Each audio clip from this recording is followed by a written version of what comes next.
to family. My fiancée, Sarah, raised her glass, her eyes sparkling. I plastered on a smile and clinked my glass against hers, the celebratory cheer of the engagement party a jarring contrast to the cold knot twisting in my gut. Family.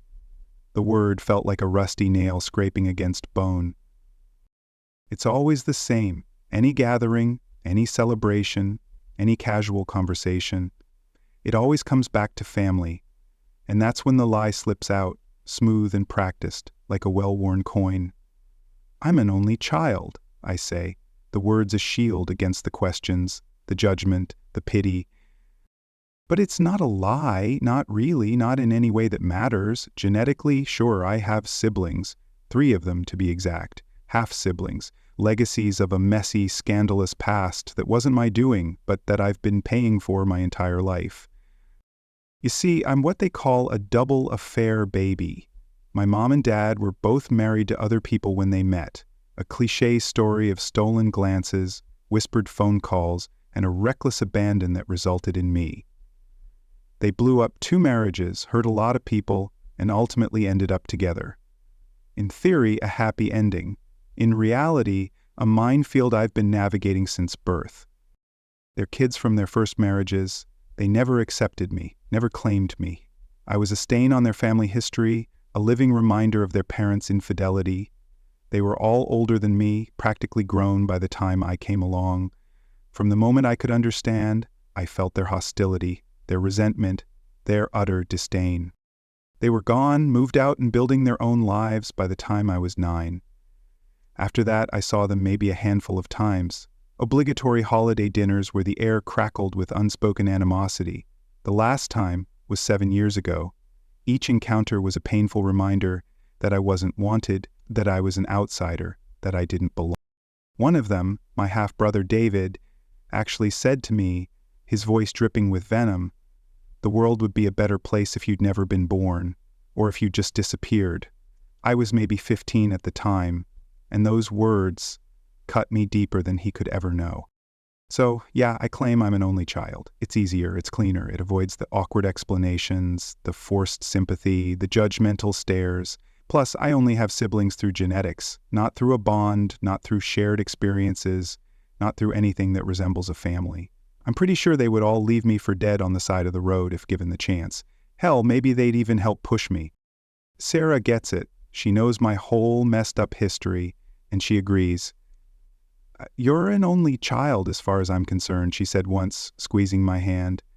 "Those people aren't your family." That's one of the things I love about her, her unwavering support, her fierce loyalty. She's created a safe space for me, a place where I can be honest about my past without fear of judgment. But even in our safe space, the ghosts of my past still managed to creep in. This whole only child thing came up again at the engagement party. The party was at Sarah's aunt's house, a sprawling ranch-style house in the suburbs, with a perfectly manicured lawn and a swimming pool in the backyard. All the usual suspects were there, doting relatives, gossiping neighbors, and Kyle. Kyle was a former childhood friend, someone I'd known since kindergarten. We were inseparable, partners in crime, sharing secrets and dreams under the summer sun. Until junior year, when he transformed into a completely different person, a self-absorbed jock with a cruel streak. Our friendship ended abruptly and bitterly, leaving me hurt and confused. Years later, Sarah introduced me to her family. It took me a while to realize that Kyle was her cousin. Sarah and Kyle have never been close, and they barely tolerate each other at family gatherings. Apparently, Kyle's always been a real dick, according to Sarah. In the past, Kyle had largely ignored me, offering a curt nod in my direction before retreating to the safety of his own social circle. But lately, something had shifted. He'd been making a point of engaging me in conversation, his eyes gleaming with a mixture of curiosity and something else I couldn't quite decipher. At the engagement party, after I'd made my usual only child declaration to a well-meaning great aunt, Kyle swooped in, his voice dripping with sarcasm. "Oh, come on, Mark," he said, clapping me on the shoulder a little too hard. "Still playing that game? You have siblings. Everyone knows you have siblings. It's childish and dishonest to pretend otherwise." My jaw tightened. I glanced at Sarah, who was watching the scene unfold with a look of barely concealed annoyance. "It's not a game, Kyle," I said, trying to keep my voice level. "They don't acknowledge me. They don't want anything to do with me. As far as I'm concerned, they don't exist." "But they do exist, Mark," he persisted, his eyes narrowed. "You can't just erase them from your life because it's convenient. They're your family." "Family is more than just blood, Kyle," Sarah interjected, her voice sharp. "It's about love, support, and mutual respect, and Mark hasn't received any of that from his siblings." Kyle just scoffed. "Whatever. It's still weird, man. Grow up." He wandered off, leaving me seething with anger and humiliation. Why was he doing this? Why did he suddenly care about my family history? What did he hope to gain by stirring up the ghosts of my past? Later that evening, a few of Sarah's distant relatives cornered me, their faces etched with concern. They'd overheard the exchange with Kyle, and they felt obligated to offer their unsolicited advice. "Mark, honey," Aunt Carol said, patting my hand. "I understand it's difficult, but you can't just pretend your siblings don't exist.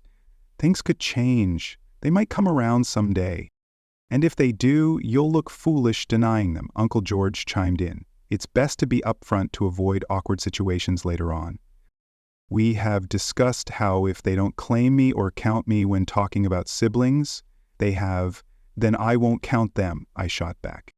I wanted to scream, to tell them to mind their own business, to leave me alone, but I bit my tongue, forcing a polite smile. "I appreciate your concern," I said, "but I've made my decision. This is what works for me." As the night wore on, I felt increasingly isolated, like I was an exhibit in a museum poked and prodded by curious onlookers. I longed to escape, to retreat to the safety of my apartment, to shut out the world and its endless demands.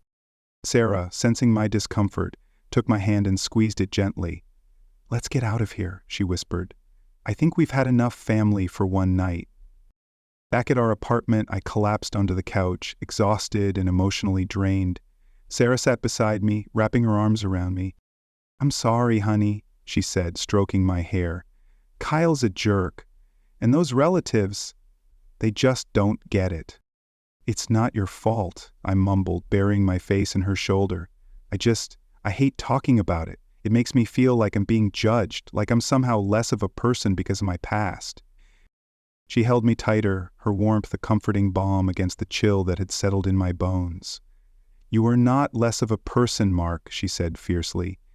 "You're amazing. You're kind. You're compassionate. You're everything to me, and I love you, exactly as you are, past and all." I looked up at her, tears welling in my eyes. "I love you too, Sarah," I said, my voice thick with emotion. "Thank you for everything." But even as I spoke the words, a seed of doubt had been planted in my mind. Was I being childish? Was I being dishonest? Was I clinging to a comfortable lie to avoid facing the complexities of my past? What if things did change? What if my siblings suddenly decided they wanted to connect? What if they reached out, offering an apology, a chance to build a relationship?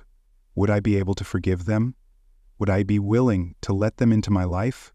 Or would the years of hurt and resentment be too much to overcome? And what about Kyle? Why was he suddenly so interested in my family history? Was he genuinely concerned about me, or was he just trying to stir up trouble? Did he know something I didn't? These questions swirled in my mind, creating a storm of uncertainty and self-doubt. I realized that I couldn't run from my past forever. Sooner or later, I would have to confront it, to face the ghosts that haunted me, to decide what kind of future I wanted to build. But how? How do you build a bridge to people who have spent their entire lives pushing you away? How do you forgive those who have caused you so much pain? How do you create a family out of broken pieces? I'm really struggling with this, to be honest. I thought I had it all figured out, that I could just keep telling myself they weren't family and it would be true, but now, I don't know. Have any of you ever been in a similar situation? Estranged from family, but then faced with the possibility of reconciliation? Did you take the leap? How did it go? Or maybe you were the sibling who reached out. What was that experience like? Any advice, any perspective would be greatly appreciated. I'm lost here.